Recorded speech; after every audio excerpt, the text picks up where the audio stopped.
because we don't cuss on the live stream, or at least we try not to. Right. I'm a sailor in real life, though. Like, that's why we have the one word. everyone has the one word rule. Perfect. All right, we are live. Aloha Manga Club. It is your boy Lohali signing in after the legendary last week, and I wanted to keep it on a roll by inviting the one, the only Based Sempai on this week. How are you doing this evening? I'm doing great. Thanks for having me. I love to be on here. I've been watching for a while now. And I feel super honored that you've been watching because you are actually one of the OG manga tubers on for, I think, over 4 years, right? Please, been on and off for 4 years, but yeah, I've been around for a while. Yes. I mean, I'll count that. I'll count that. 4 years making videos. Making videos, yeah. Your largest video has 32,000 views, which is awesome. Please. And then obviously we are joined by Jin, the ever studious co-host, the man with the largest manga collection, probably, at least on this live stream. How are you doing, Jin? Doing good. Trying to beat the heat and whatnot. I think all of us are. I know I have a fan pointed at me. I'm pretty sure Based has a fan pointed at him. Jin, do you have a fan in your room? Oh man, I'm surprised you can't hear it. It's like on high up there. No, so yeah, I would absolutely call that a fan win. So today's video is going to be about the future of shonen and shoujo manga, basically where we think it's going to go from here on out. I think we're in the proverbial golden age of self-aware shonen, and it has just gotten better and better with age. Now, Based, you kind of brought this topic up, so why did you want to discuss the future of shonen and shoujo manga? Well, at the time there was just a lot of discussion about kind of like licensors and publishers deciding what and what not comes over, and I figured it'd be a kind of a good topic to discuss. And I think it was around the time when the 2019 halfway sales were being announced for manga, so I was just kind of curious about sales and what the future could hold for a certain series and how kind of anime affects that demo, like that area of that medium. And I mean, we discussed a little bit of something before the live stream, which was one of the breakout hits from winter 2018, Baki Parts 1 and 2, and I think you mentioned that Baki Part 2 or Baki Do or whichever Baki name it has is actually going to possibly be getting an English translation.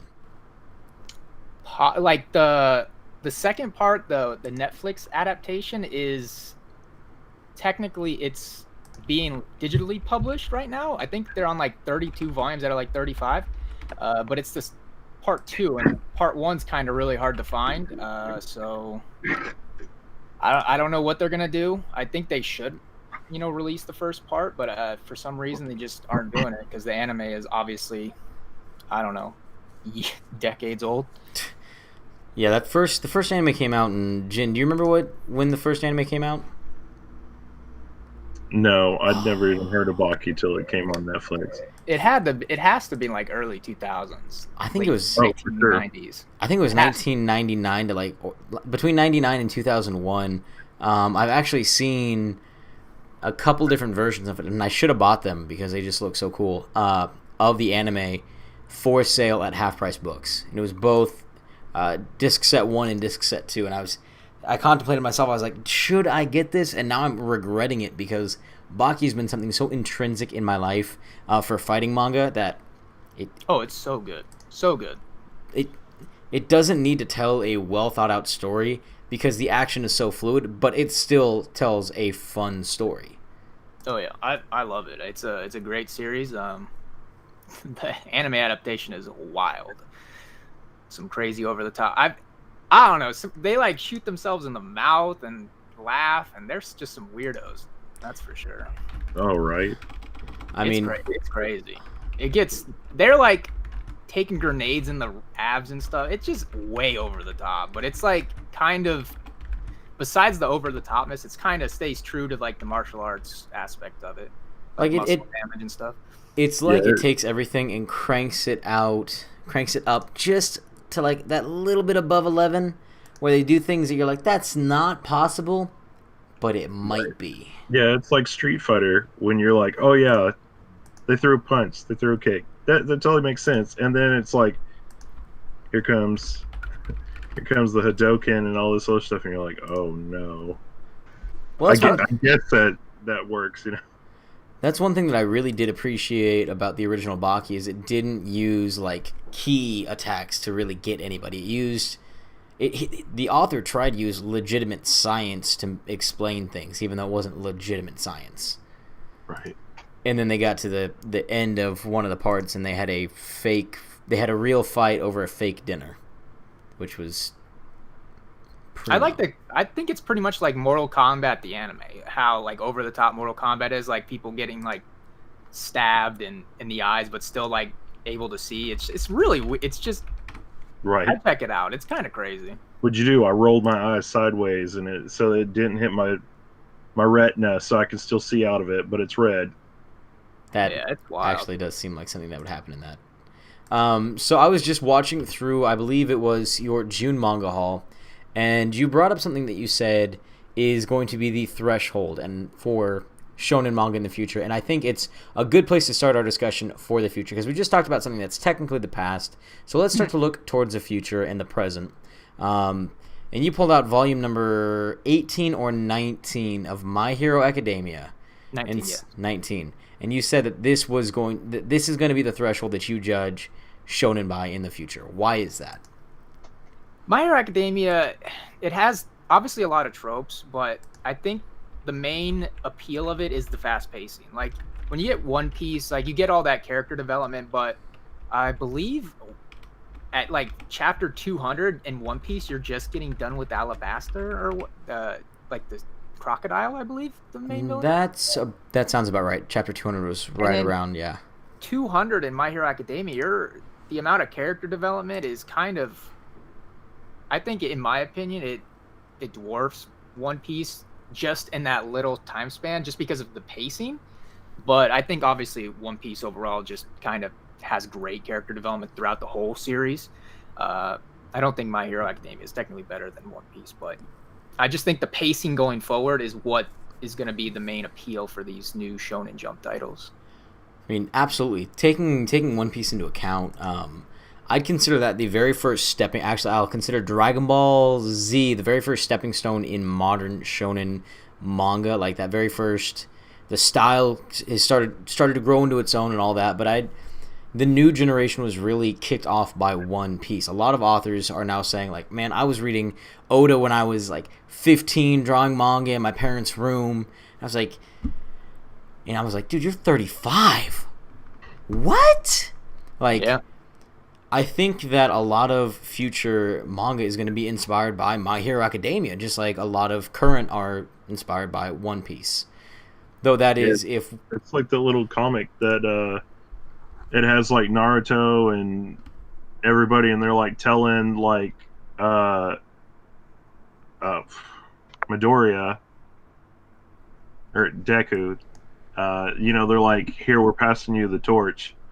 And, and even in just one page, it tells you a bunch of stuff, because like you have Naruto telling Luffy like, hey, I'll see you later on. And then the last little panel of it has Ichigo, Luffy, and Naruto as little kids, and Goku's their master standing behind them.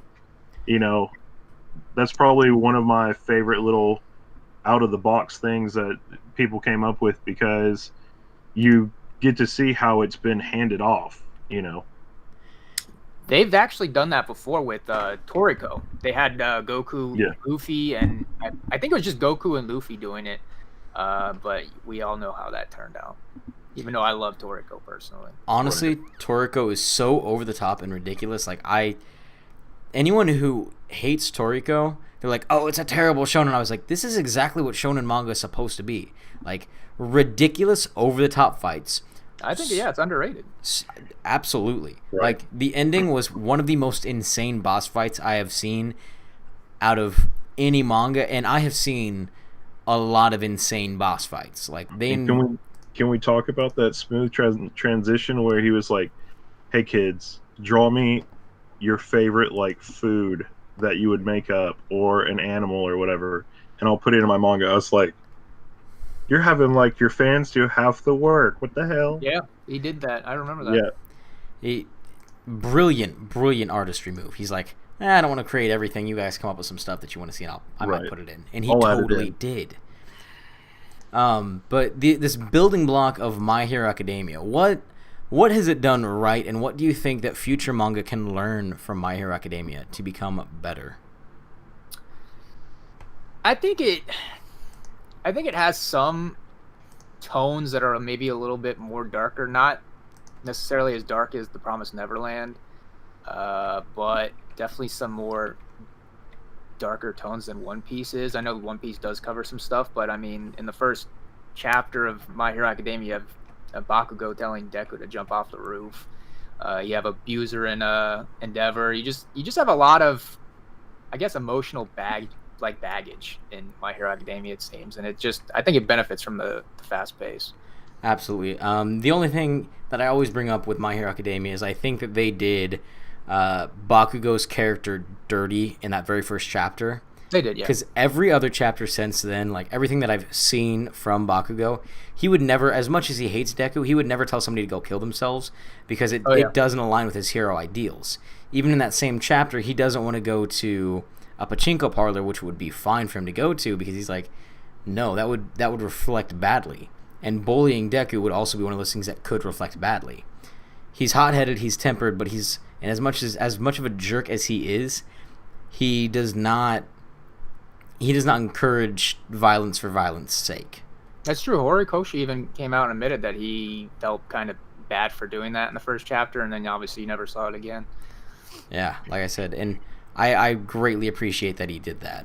And I mean, there's a bunch of new manga that are coming out that are really placing these blocks that are going to be fun places. They're the super self-aware shonen, like Black Clover.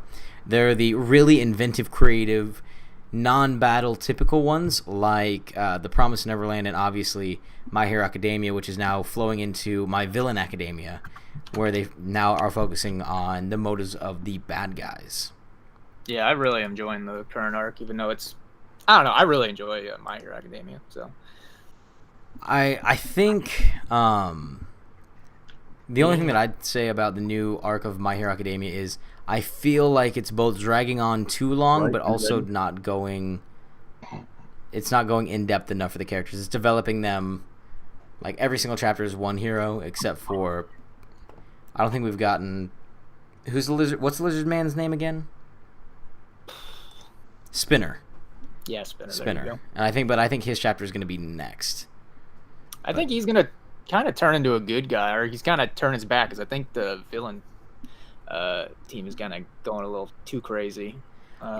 Spinner seems like he was the only one who was genuinely inspired by Stain and Stain's ideal to create a good, wholesome society. Even though that wasn't Stain's necessarily full motive, I think Spinner's like, yeah, I want to be accepted for who I am, and I want heroes to be good, and I want them to do good for good's sake.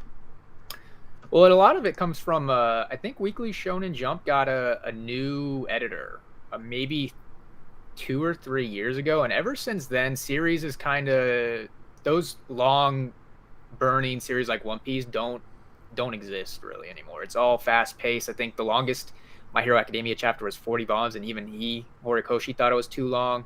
Usually they're just bam, bam, bam, 15 chapters, and you're kind of moving on.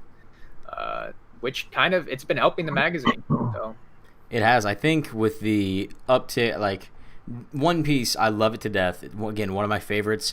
I think it's definitely a dinosaur, and I don't think we're going to see another series like it in the future. Something that's as long-lasting and as impactful. We'll see things that are long-lasting like it and impactful like it, but I don't think it'll be like this sweet spot that One Piece seemed to hit in the future. What do you think? Yeah, I don't think you'll see many series. More, I think epic series is the right word for One Piece. I think you'll just see a lot of just battle shonen. You'll see a lot of kind of testing the waters with The Promised Neverland and stuff. I think Jujutsu Kaisen is kind of really dark. You have Chainsaw Man, which is, I don't even know if that should be in a shonen magazine, to be quite honest.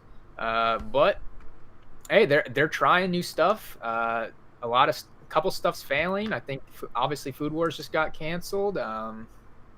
Food Wars should have been canceled. It should have, but It- it hopefully he does some more manga. I mean, he is originally he draws the H manga, so He draws the sexier side of life. he does enjoy that. I mean, his artwork is actually very beautiful and very detailed. If he were to pair up with a different writer, like an actual somebody who had a plan for the entire story, I think it'd play out much, much differently. Just like I think Kubo Tite should pair up with somebody who has a vision, so he can focus exclusively on the art. Agreed, yeah. Because I'd love to see the comeback of Tite. He'd be a titan. Sorry, Maybe. that was a terrible pun. I apologize. But then there's also relics of the past that are bringing a new lease on life to shonen right now. Hiro Mashima with Eden Zero. How is that? Dark, like actually a lot darker and weirder than Fairy Tail could have ever dreamed of. And we're only 51 chapters in.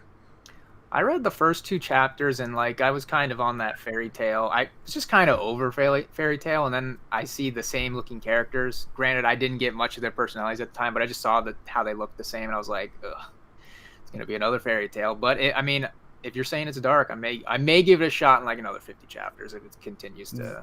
The general consensus as to what has happened with Eden Zero is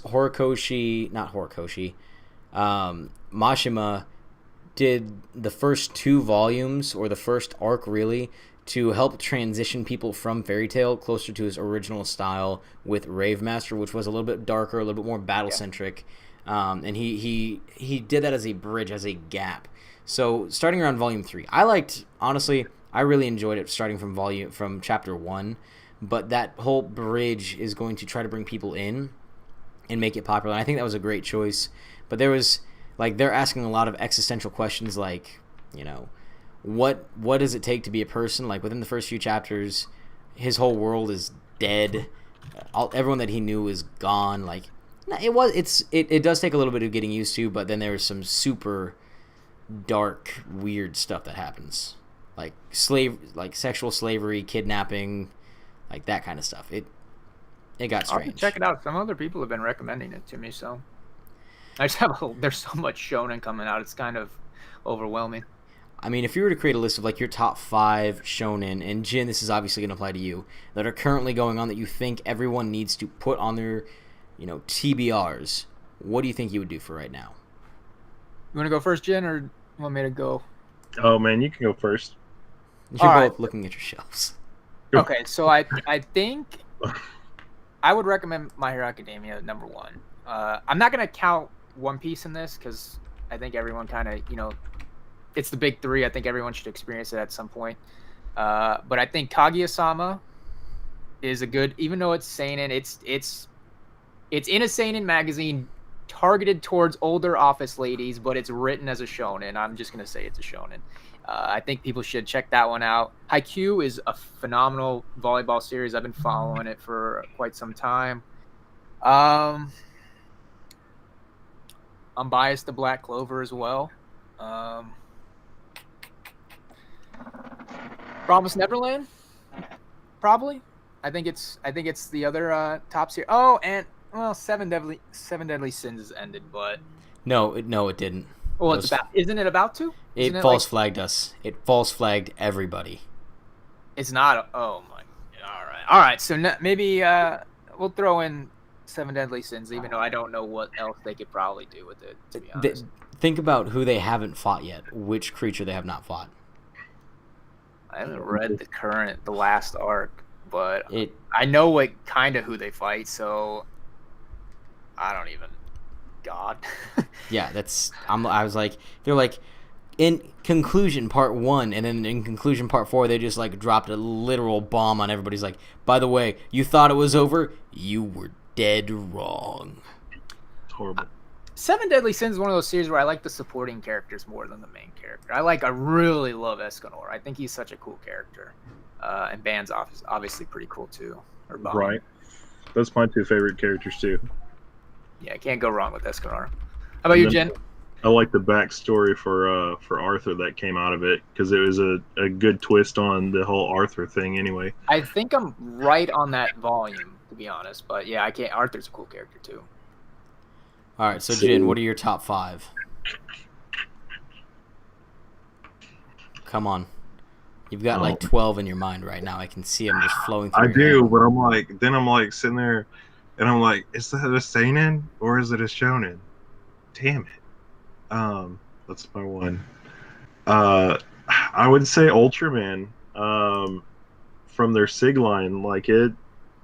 I like how they've rehashed it and taken it back from the old movies and TV shows and everything, and actually made it, given it like a brand new face, and actually, it's not like one Ultraman that's in it. There's multiple ones, so it's kind of like they're compounding it all into one great series to read.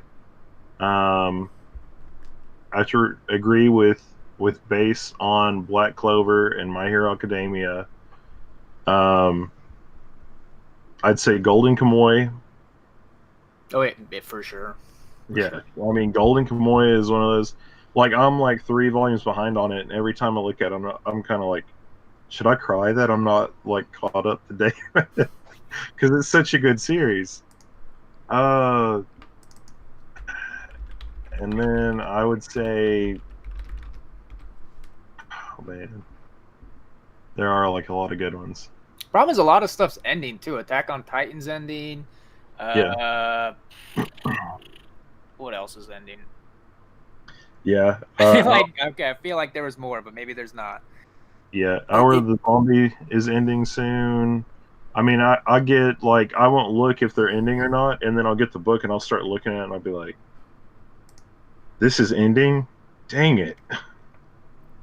There's just the amount of shonen, the way that they're trying to keep the magazine alive. They have to pump through a series, and if it doesn't catch somebody's attention right away, they're going to cancel it, no matter how big and popular you are or were at one point in time.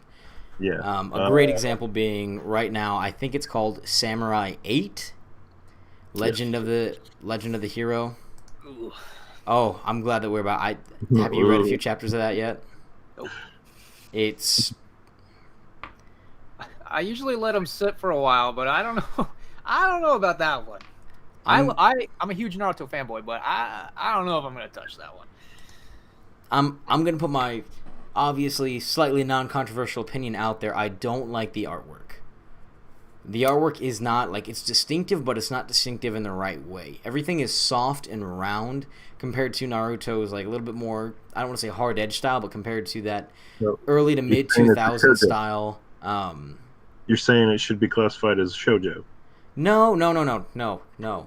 Art style has nothing to do with whether or not it's a shoujo or a seinen or a shonen. You know that. It's just it was back in the day. It's not anymore. It's not anymore. It was. Everything just feels soft and bubbly, and nothing like sticks out about it. It's almost like there's too much detail pulling your eyes away, and the characters are not interestingly drawn enough. I think that's going to be a major drawback in the future for shonen. Is I think so much artwork has been done. People are trying to go so far away from doing something and create their own ideal. It's going to take some getting used to. Right. I think artwork is what captures people's interest quicker than maybe not a story, but I think it pulls people in quicker than just reading a synopsis about the series, in my opinion. Right. Like Kimetsu no Yaiba, the artwork, I mean, it could be better, but it has that, it's kind of unique in its own way. But I've heard people saying the artwork is kind of what turns them away at first. Same with Attack on Titan, even though I kind of like that artwork. Yeah. So I think my 5th one would probably have to be like Otherworldly Izakaya Nobu. Since I picked that one too. I mean, it is like one of my favorite ones right now. But going into it with the artwork, it's a semi-food manga, and there's so much detail they put into it. I mean, you would think that if they have a drawing of the food in front of you, that they don't spend half as much time on the characters. But I love food in front of me. That's what I'm saying. Like think about Naruto's art style, and then them doing, like if somebody took a picture of a bowl of ramen in real life, and then somebody went in and traced it all.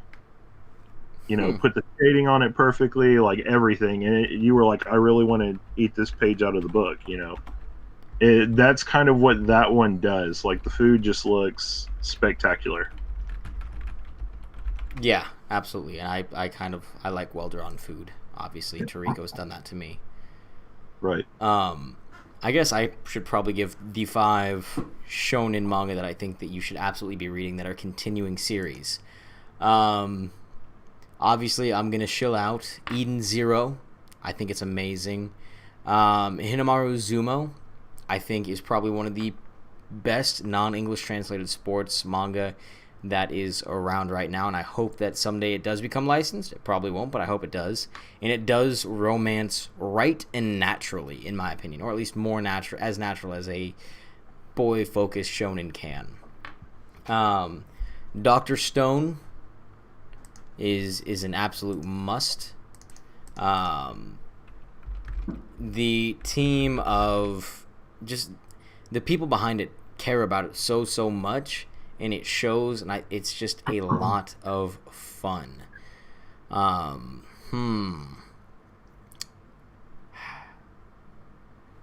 no Ippo, always gonna shill for that one. And there's not really any other surprising ones that I'm reading that I think are gonna be amazing. Like My Hero Academia. Story? Death Note side story? Which one? The new Death Note side story? One Sorry, shot? I can't hear you. Death Note? Sorry. What's that? Death Note one shot that they're making? Sorry. I don't know. Death what? I don't understand those words. They don't make sense. Death Note? Note of What about- death? Huh. what about Seems like the- it'd be a weird story. What about the opposite side of the coin? You know, Platinum In. You know, there you go. Y'all are both terrible. Y'all are both evil people. You know what? I will if Death Note were to come out with a one shot, I would give it a chance. I think it's getting one. I wasn't memeing about that. Have you not already read the other one shot that they can? It's like one chapter. Is it already out? Because I heard it was coming. Something was coming out. No, there's one that's already out. Like after they finished the extra book for like How to Read 13 or whatever. Like then they were like, let's do this extra little chapter, and there's like this thing called the Death Eraser, where you can erase somebody's name and they like survive. And I'm like, No, I think this one, the one I'm talking about, is going to be recent. Like it's supposed to be coming out. Oh boy. Lohali's gonna get memed to death on that one. I'm gonna get spammed with retweets of, hey, Lohali, you need to read this. hey, I'll be surprised if you're not actually mentioned in the tweet or in the meme. I am like, the most prolific Death Note hater. You'll have some kid holding the Death Note or whatever, and it'll say, should I write Lohali or something like that? I'm waiting for that 25-page thesis you're gonna write on why Death Note is trash. Like I said, I didn't say trash. I just said why I didn't like it. There's a difference. Hey, and I really feel like if this isn't 3 hours, I'm going to be very upset with you. 3 hours? What do you? It has to be 10 minutes for commercials. Right? Yeah. Has to hit that 10-minute mark. Like I said, once I reach that 1,000, I will release a free 30-minute Death Note compendium. Whoa. With skets. After all this hate, it can't be 30 minutes. It's got to at least be like 2 hours. What if I did like a 3-part series? Mini docu-series. I'll accept that. Think about it. Ending with me burning the Death Note. Ah, well, okay. I mean, you could probably use the all-in-one edition as firewood, but let's keep the singles. If you were going to do that, I would want to see you burn the singles, the black editions with both of them in it, and the all-in-one. Just stack them all up together and do it. Okay, let's calm down here. Let's calm down the hate. I mean, I like this. I Yeah, just feel like Lohali to really get it across, and you might even have to buy like a fake Death Note, like a notepad, and put it on the top. Man, I'm really glad that y'all think that I'm going to use my money to burn books that I could just give away to adoring club members. You could I'm probably sure buy you'll just that ask used for book. it. You'll probably be like, guys, anybody have a ripped up copy of Death Note? I need to burn. I mean, you'd probably be doing like a good service to it anyway. It'd probably be one that just like was all tattered and everything. You know, at that point, it's kind of like, what do you do with it? You can either throw it away or, I guess, tribute it to your video.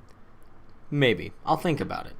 But jumping back on the future train instead of looking towards the past, are there any authors that you're kind of excited about to possibly make new series? Or do you think that there's some authors that should team up to make the future of shonen?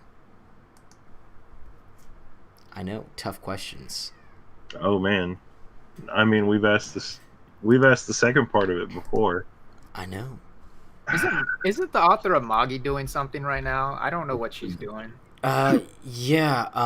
Isn't it like Orient or something? Yeah, I may be wrong. It's called Orient, based around samurai fighting gigantic oni to reclaim their world that's being overrun by them. Oh, so it's like Samurai 7 with demons. Yeah, close to it. That's what I'm pretty sure that's the entire storyline so far. I mean, so stick with me here. So this is gonna be weird. I want Juji Ito to write a story, but with like the person that writes like Yokai Watch or whatever's art. What? Yeah, I mean, you know, or vice versa. They can do it together. That would be hilarious, reading something that looks like it's for little kids and it having such a dark meaning behind it. Or vice versa, being really dark and then it being like, but the story is kind of like a little kid version. Kind of like Angel Densetsu. The art looks really dark, but it's an actual heartwarming story of how you should learn to love and respect all those around you no matter what they look like. Totally. So I don't know very much about shoujo manga base. I've been reading for like the past 2 months like popular shoujo titles and trying to just kind of get a grasp on what makes shoujo manga tick. And I think I've kind of figured it out. Probably not though, but so through your research so far, because I know Shay will probably join in this live stream in the next like 5 minutes. Hopefully. Because she is amazing, and we love you, Shay, because I know you're going to be listening to this later. But what makes shoujo tick? I don't... Or what makes it tick for you? There's some aspects of shoujo that's interesting. Romance isn't necessarily for everyone, but there are some aspects to it. I think Yona of the Dawn does a really great job of incorporating a tad bit of romance, or it's almost a reverse harem in from my like kind of initial reaction to it, but it doesn't really focus on that aspect. It's kind of a fantasy series that has no badass male characters, so that just happen to look really handsome and stuff. So other than that, I think I've been reading. I finished My Love Story. I've been reading Oroharu Ride, which is a really fluffy high school romance. What else have I been reading? Hatsuharu. I got recommended by Shay, it's like a playboy male protagonist who's in a high school romance. Yeah, I think Banana Fish is one. I just think, I don't know. I think shoujo could try to appeal to men more, but I don't think they necessarily need to. I think male perspective would be kind of nice. I'm interested in, a romance with a male perspective. Kind of but that's almost like harems in a way, kind of. But there's just I just maybe focusing on one, particular romance path. I don't know. The artwork's kind of. I thought my Ancient Magus Bride was also a shoujo when I first read it, but it's apparently a shonen. Wait, what? Yeah, my Ancient Magus Bride is a shonen. I could have sworn it was a shoujo. Do you feel like there's any of the shoujo that you've read recently that should have been classified as a shonen? My Love Story has a male protagonist, and he's kind of macho teddy bear kind of. Yeah. It just has that really kind of tropey shoujo aspects to it, but it's almost like satire, kind of. Yeah. Where the two main characters are like, they're just really into each other, but they're kind of just like really shy. And I loved it. It's 13 volumes long. It's probably my favorite shoujo right now. But other than that, I just I'm really enjoying Yona of the Dawn too. I think that one everyone should try that one, as long as they can get past the like really pretty boys and stuff. Other than that, I think it's technically just a shonen series. I mean, I love pretty looking people in my pretty looking manga. Don't get me wrong. I'm petty enough. I like attractive people to look at, guys or girls. It's okay. Mm-hmm. Yeah, I mean, it's there. I think my opinion, it's not, doesn't mean anything, but my opinion is I think some of the artwork on shoujo kind of turns off the male audience. It's like that light, fluffy, big eyes, long, slender necks, kind of just, I don't know. Sometimes the artwork doesn't do it for me. Ancient Magus Bride definitely had that shonen drawing like feel to it. Yona has that shonen draw to it. I think. Oh, the other one was Snow White with the red hair. That one also, it's just like kind of like a retelling. Actually, I don't know. It's like, I don't know exactly. I've only read one volume, but it has that. It doesn't have that. You know, when you think shoujo art style, it doesn't have that. It doesn't have that rose petals and fluffy. Oh, for sure. Yeah, I mean, it's. I don't know. I'm finding stuff I'm enjoying. I think you can definitely. Nana, I've been reading. I read the first volume. Nana, didn't like the first part of it. The second half, I did enjoy. But that art style is, you know, everything's long and slender. It's just different. It's just not how, like, you know, you would see like shonen characters. Though One Piece is kind of, the older One Piece volumes, they're all long and slender too. So it's really weird, kind of hyper, like contradicting myself. Yeah. But It is, I think, and actually the weird thing is with One Piece, the fact that it was long and slender in the 1990s, especially the late 90s, with the hyper-masculine era kind of coming to an end still. Yep. Really weird choice for Oda, but it worked out. But if you look now, he started to beef up and bulk up his characters just a little bit. Mm-hmm. Which, again, I enjoy. I like characters who look like they lift, because I lift. Asta looks like a muscle-bound freak. He has veins popping out everywhere. Dude, Masculinity Asta is strong in that one. Asta's, like, very first chapter, he did 1,000 one-armed push-ups after he didn't get his grimoire. Like, and I was like, is that after what? Was that both arms or just one arm that he just did 1,000 one-handed handstand push-ups? Insane feat of strength, by the way. Like, for anyone thinking out there, oh, it can't be that bad. I want you to try to do 100 regular push-ups.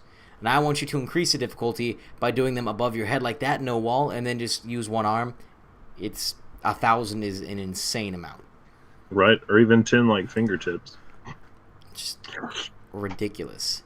So I actually have a theory, and I want to see if either of you agree with me, as to the future of not just shonen and shoujo, but manga in general. I think that while we are going to obviously still have shonen and shoujo styles being a little bit separated, I think that within the next like 2 to 3 years, we're going to start to see cross styles of manga, where shonen writers are definitely taking a softer approach to their artwork, like with Samurai 8, the story of Hachimaru. I looked it up. Whereas, you know, your shoujo is going to take a little bit more harder style. They're still going to use that good. They're still going to keep their same basic identities, but they're going to start to mix the art styles a little bit more. What do you think? You want to go on this one, Jin?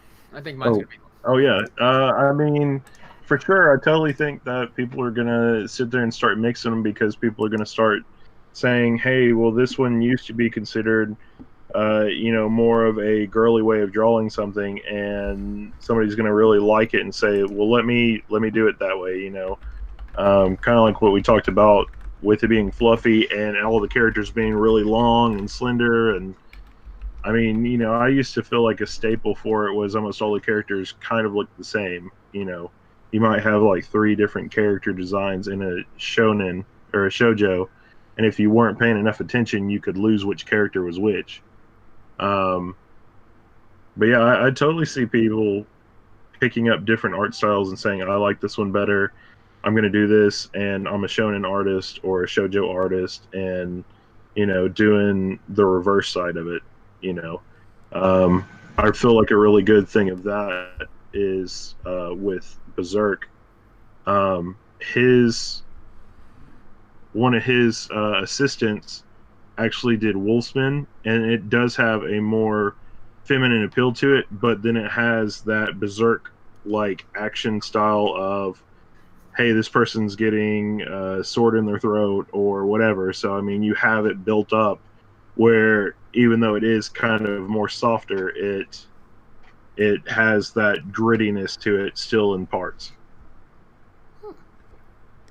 Yeah, I can agree to that. I think you're going to start seeing more. I think, honestly, like digital manga over in Japan's like 50% of the market. There's a lot of digital manga, and magazines are kind of on the decline over there. I think some of the smaller ones are dying out.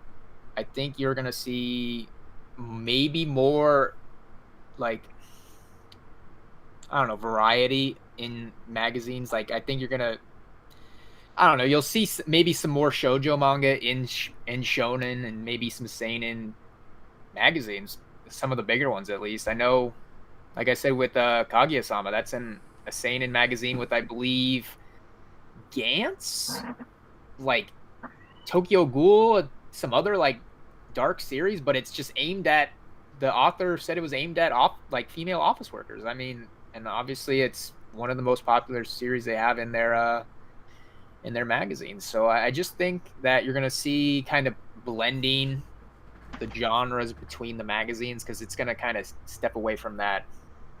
I only kind of, this is a shonen magazine, this is a seinen magazine, josei, shoujo, etc., etc.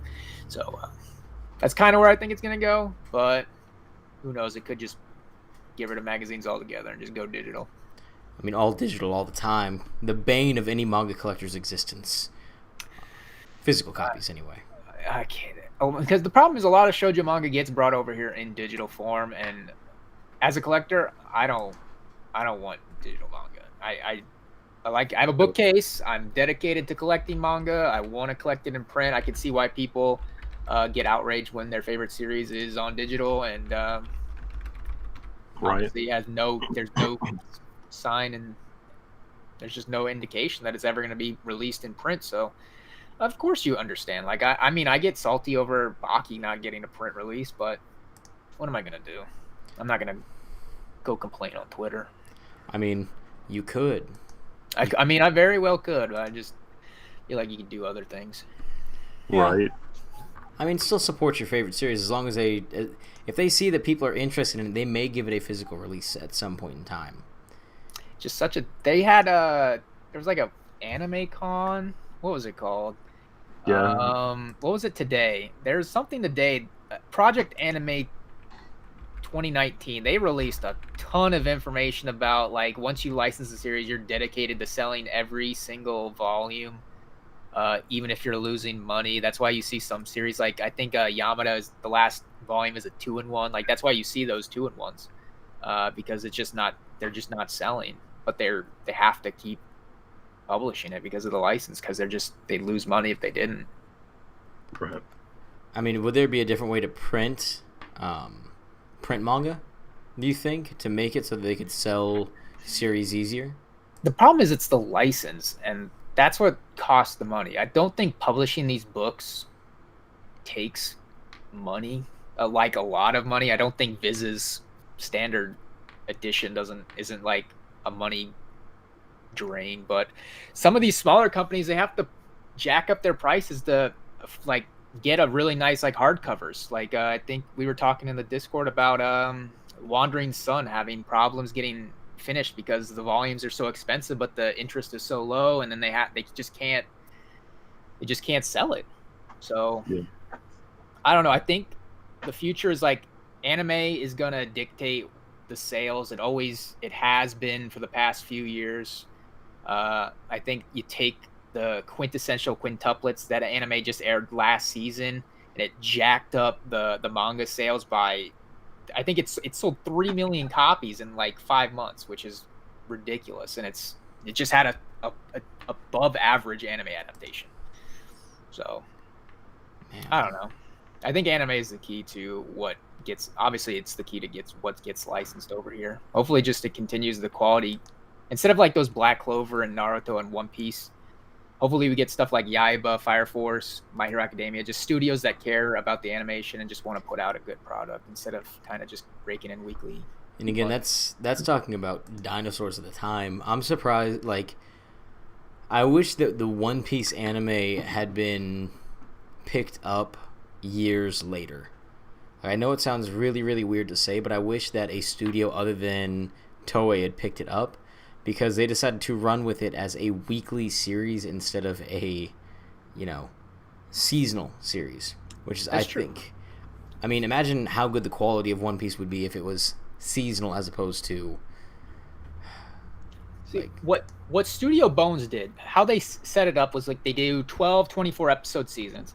And where they were at in the manga, it would take them 10 years for them to catch up to the source material at animating it at that quality.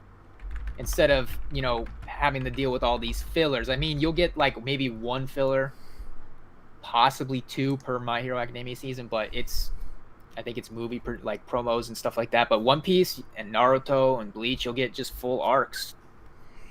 Don't remind me of the One Piece arcs. Hey, I'm still burned. When I first started watching anime, I was burned. I thought what's that second Bleach arc?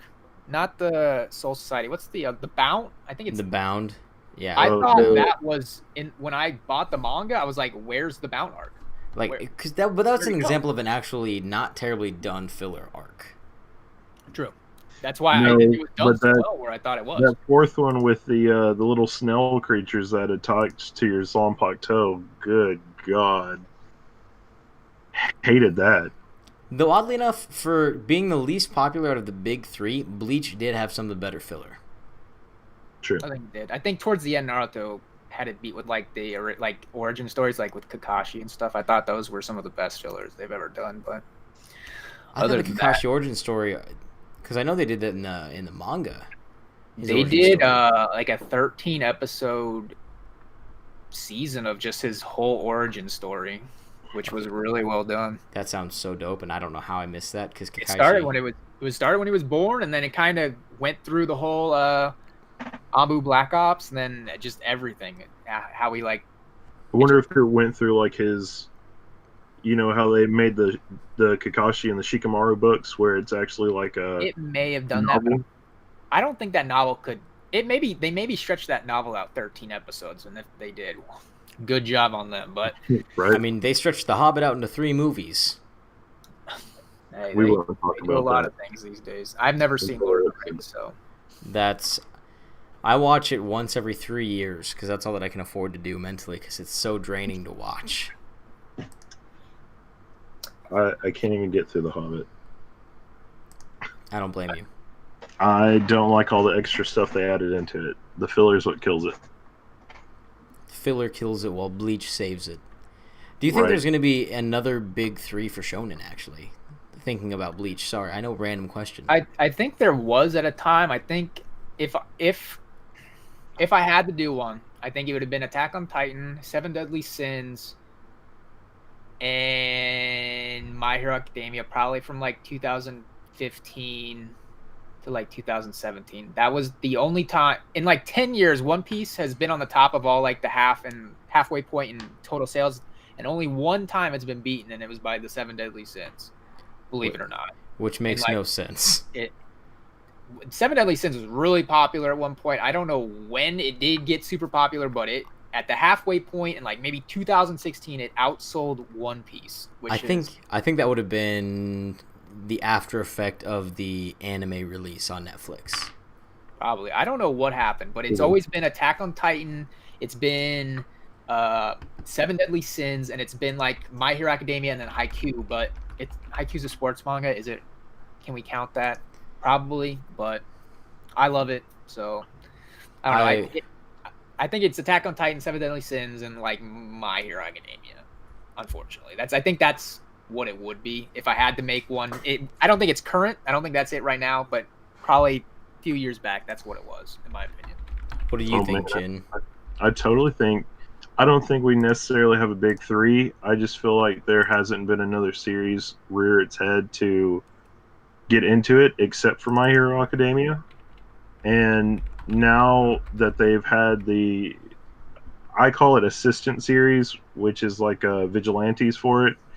I feel like it's going to grow even more from that. And it's an assistant series, I feel like, is almost like a shield for the original series, because you could say, yeah, well, that one, this one is better than My Hero Academia, and then people go, well, it's better than Vigilantes, not the main series, and moving up from there, I would like to say Haikyuu, but I feel like that's out of all the things that have been done in Shonen Jump that are sports related, none of them have ever been considered a big three option or anything for whatever reason. I would. It just depends on where you're defining the big three as. Are you defining the big three as American big three, or are you defining the big three as Japan and worldwide big three? Wasn't the big three coined for the American audience, and essentially wasn't it was because I know Bleach actually sold it wasn't One Piece, Naruto, Bleach. It was like One Piece, Naruto, Kimi and Todoke, Fairy Tail, Blue Exorcist sometimes. Bleach was always like 9th. It was like 5th, 6th. It just never was 3rd. It was always behind like Kimi and Todoke, Blue Exorcist, stuff like that. It was kind of misconceptions. But... Actually, the Shonen Jump rankings from the early 2000s.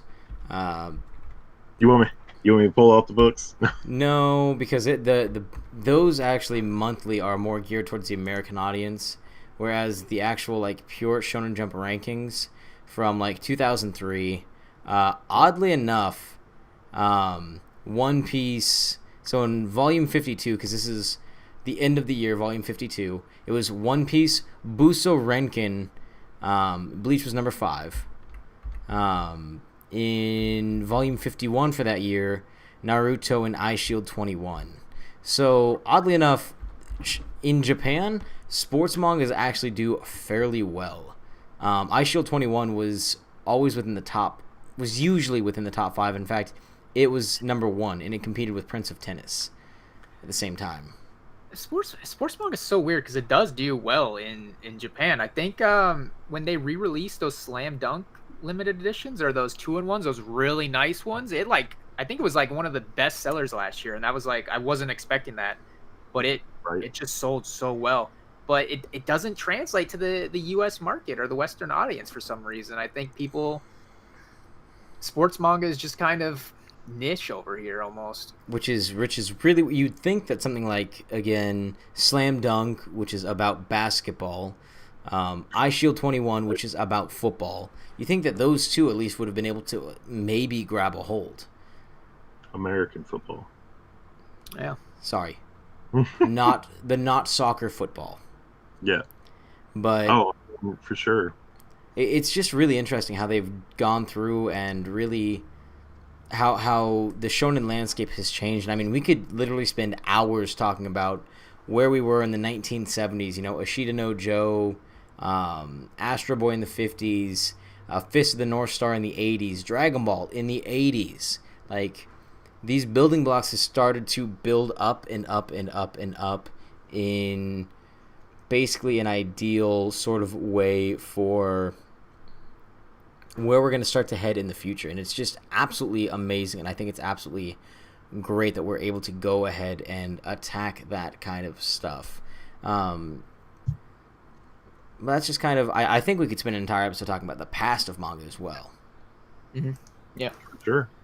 Because to truly understand the future, one must understand the past. That was very insightful. It was. Definitely wasn't quoted from Kung Fu Panda. Definitely not Kung Fu Panda inspired. Well, all right then. All right. I definitely like Kung Fu Panda. Everything you need is inside. I've never seen it. What? Gosh. I haven't seen a lot of animated movies. I just saw my first anime movie not that long ago. I think I watched the Dragon Ball Z Super Brawly movie, which was really well done, but I've never seen a Ghibli movie in my life. We're gonna need to take a break. I got into anime and manga in 2013, so I was like 23, 22 or 23, so I was a late bloomer. We're gonna need you to take a break from manga and start watching some of these DreamWorks and Disney and stuff, please. Yeah, it's usually a pretty big shock when people find out about that one. Which I thought it was hilarious. I just watched an anime and they did the same thing as as the Kung Fu Panda movies. Like somebody told the person like nothing needs to be added, and they gave them a recipe or something like that, and the person thought that that's what it was, and then they realized like doing something, they did that whole epic scene where they fall down and there's a pool of water or something, and they're looking at themselves and they're like, nothing needs to be added. Oh my god. That's kind of the doing that, or seeing a mirror, like you're you, and you don't need to change, or there's nothing you need to add. It's you. I did see a silent voice. Maskio J said, just reminded me that reminds me why I don't watch sad or read depressing stuff, because that right in the feels. I could not handle that one. Oh, don't watch In This Corner of the World. I'm avoiding sad anime movies from now on. That's a fact. You're watching it and you're like, oh, well, then you realize that it's about like dropping the bombs on Hiroshima and everything. I got done watching it and I was like, I really hate being an American right now. So I mean, it was done well enough that like you come out of that like thinking like, oh man, just feel disgusted right now. There's so many movies that make me cry. I cry so hard. I'm emotional. Like when I got to the end of Scrubs season 8, the very end of the Scrubs series, because there's no season 9, I cried. I'm cool enough to admit it. I cried. When Marshall's dad died in How I Met Your Mother, I cried. Definitely cried. What season was that? Was that the last season? No, that was right in the middle. I haven't seen it in a while. I probably forgot. It was right in the middle because they did a whole 2 or 3 part episode kind of thing. They didn't call them 2 or 3. They didn't call it like a 3-part episode. But Marshall went back to Minnesota or Wisconsin. It was Minnesota because it was the Vikings. That's how I remembered it. He was a Vikings fan. Minnesota. Wasn't he? Oh yeah, they went to the bar. I remember that. Yeah. Because he was Big Fudge at the bar. But it was like a 3-part episode. Like, it's okay to cry at emotional things. We are coming towards the end of the hour, so I kind of want to end this on a question for Base Senpai and Jin Graves, as I like to tend to do. If you were to create your own manga, what would it be? So I have this crazy theory that I'd want to make a rom-com series that focused on a character in a classroom that was watching the protagonist of a harem series kind of do his thing. And it would be kind of like his perspective, like, this guy's an idiot, why is he so dense, etc., etc. But in theory, he'd be getting his like own harem of girls watching the train wreck of his density. I don't know. I think that'd be hilarious. I don't know how I could make it 12, 13 episodes, but I think I could do it like 3 or 6 episodes. I think it'd be funny. I feel like you could do that. I mean, you'd be taking like Inside Mari and Welcome to the NHK and just smushing them together. Yeah, I think it'd be really funny. Or even like Orimo, throw that in there. I mean, you could do it. They did it, so I mean, the Japanese will do anything, so I could probably do it too. That would actually be so much fun to watch. Right. I would watch that. Yeah. Could we call that a shonen at that point then? Yeah, I think you could, depending on. I mean, if it's a non-traditional shonen, I think you could do it. What about you, Jin? If you were to make a manga/anime, what would it be? Oh man, it would be one of those kind of like creature catch 'em ones, because at some point it would probably end up like Pokemon, and everybody would want something, merchandise it out, and go from there. Oh, you're just going from a business standpoint. That's cold, calculated and cold. Hey, I like it. Hey man, I mean, I have to think about it from like my standpoint too. Like, I'll tell you, probably about once every 2-3 weeks, I will go on the PSN store and sit there and look and see. I'll type in like dungeon, creature, monster, whatever, because I want a great game that I can play that has that aspect to it, or like Sumner, whatever. I can't ever find a game that has that qualification to it. Doesn't have to be Pokemon. I want it grittier than Pokemon, but I can't ever find anything like that that matches that aspect. Monster Hunter. Well, see, I feel Monster like Rancher. That's what that was called. Sorry, I just remembered something from my past. oh, okay. I was like, I feel like Monster Hunter should be known as Dragon Hunter because almost everything is referred to as a dragon. Very Good true. point. I mean, If you want like a dungeon crawler, there's a game called Slay the Spire, which is like you go through a dungeon, and after each stop, you get a card. You get to pick like 1 out of 3 cards. It's a deck building game on top of a roguelike game, and you just kind of go through the dungeon as far as you can. You get like relics that like if you draw 3 cards, you have to discard one. Stuff like this that. is what I would really like them to do is if they could take a mixture. It's a really old series. It was one of the first I started picking up called Cold-Decept, printed by Tokyo Pop. And you are this person, you have cards, and when you use it, it uses part of your magical power. Well, one of them, when you pull it up, if it's a creature, it automatically morphs into the creature. It's not like Yu-Gi-Oh! Where you throw the card up and here's the ghost of it or whatever. It's the card actually morphs into it. And then you have spell cards. When you use them, they're gone forever, or they appear in the world somewhere else. So it's like the Dragon Balls. You have to go find them again. And then they have item cards, and you can either use it on your creature, you can use it on you can give it to a friend. I mean, it was such a great series doing that, and they ended up discontinuing it.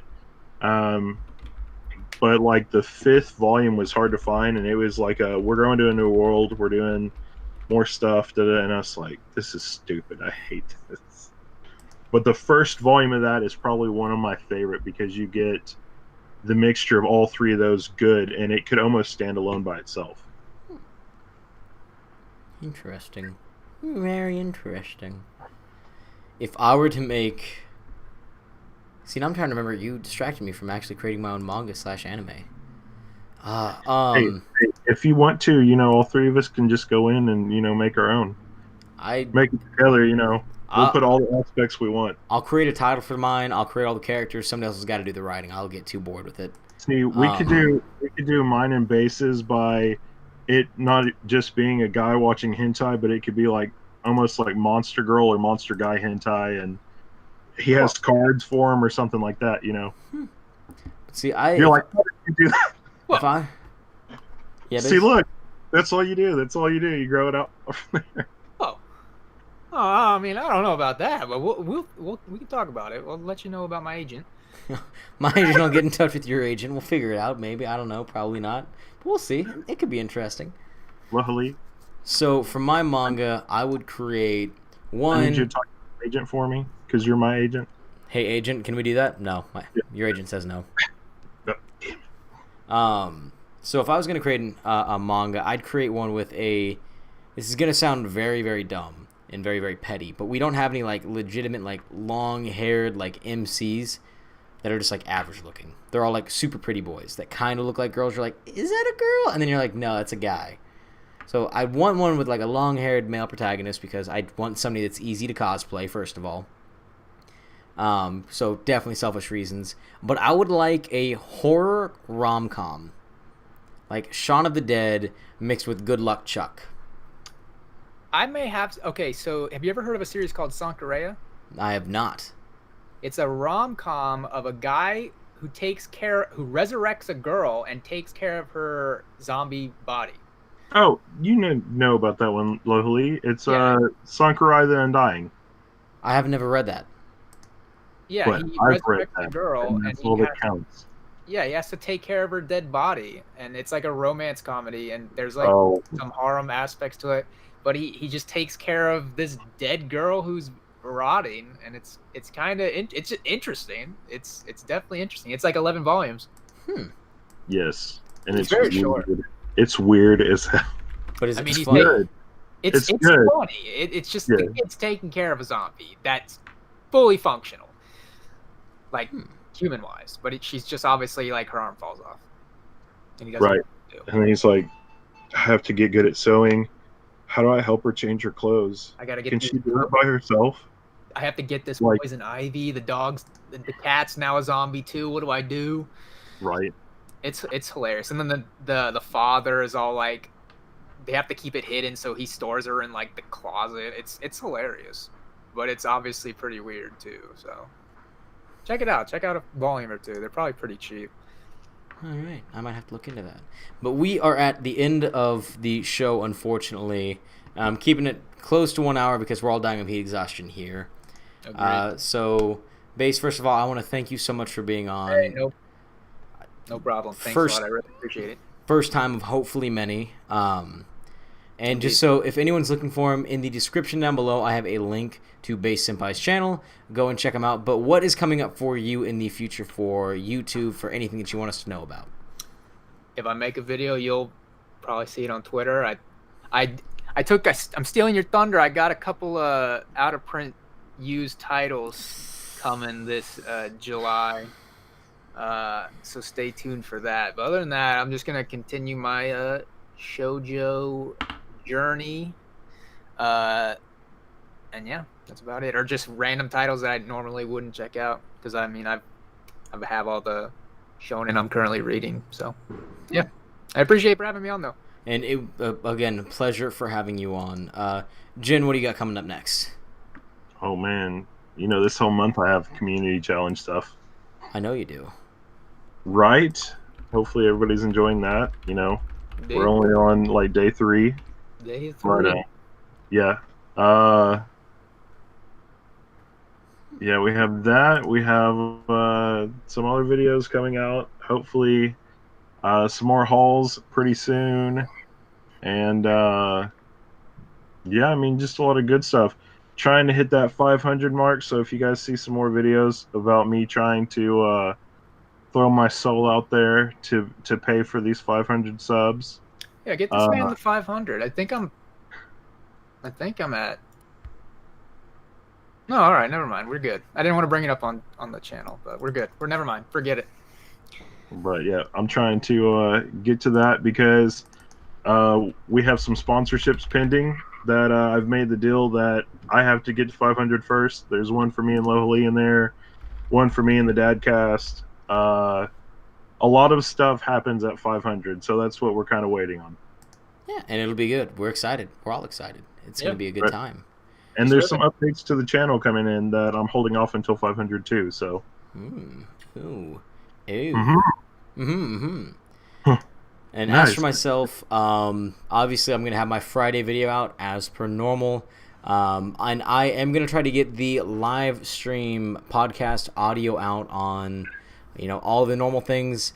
I'm going to try to start doing it Sunday morning. If you guys want a different time, let me know. I may take a poll on that.